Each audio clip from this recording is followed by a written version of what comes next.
Tunku Ismail Sultan Ibrahim mempersoalkan tindakan FIFA yang mengenakan hukuman terhadap Persatuan Bola Sepak Malaysia (FAM) berhubung isu melibatkan 7 pemain warisan. Dalam satu ucapan di laman ke-10, pemilik Johor Darul Tazim JDT itu menyuarakan kesangsian bahawa tindakan itu diambil kerana terdapat unsur tangan entiti asing. FAM sudah ikut proses dan kerjasama dengan FIFA dan kerajaan. FIFA pun sudah luluskan sebelum ini, tetapi kenapa keputusan bertukar sekarang? Apa yang berlaku sampai tiba-tiba ada keputusan macam ini? Adakah ada entiti luar yang terlibat mempengaruhi keputusan FIFA? Soal Tunku Ismail.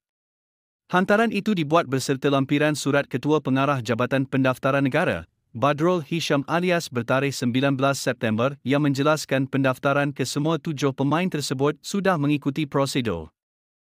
Ini termasuk pengesahan menyatakan mereka mempunyai pertalian darah untuk membolehkan masing-masing beraksi buat skuad kebangsaan walaupun gagal memperoleh surat beranak milik datuk atau nenek pemain terbabit. Hukuman dijatuhkan tanpa memberi sebab-sebab keputusan. Tambahan lagi, FIFA cepat untuk mengeluarkan keputusan tersebut walaupun proses rayuan belum selesai. Siapakah yang berada di New York? Saya berharap FAM akan membuat rayuan secepat mungkin. Ini adalah surat pengesahan dari Jabatan Pendaftaran Negara.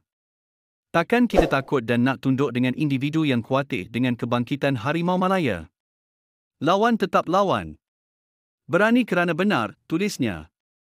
Pada Jumaat, FIFA mengarahkan Badan Induk Bola Sepak Negara itu membayar denda berjumlah 350,000 franc Swiss 1.8 juta RM kerana didapati melanggar Artikel 22 Kod Tata Tertib FIFA FDC. Ini selepas 7 pemain warisan baharu negara didapati memalsukan dokumen untuk memperoleh status berkenaan dengan masing-masing turut dikenakan denda sebanyak 2,000 franc Swiss 10,560 RM. Mereka merupakan Joao Figueiredo, Emmanuel Makusi, Gabriel Felipe Arocha, Facundo Garces, Rodrigo Holgado, John Irazabal dan Hector Hevel dengan semuanya turut dikenakan penggantungan 12 bulan daripada terlibat dalam sebaran aktiviti bola sepak. Sederhananya siapa di balik pelaporan ini semua? Komentar di bawah video. Akhirnya sekian informasi kami buat, semoga bermanfaat. Jangan lupa subscribe.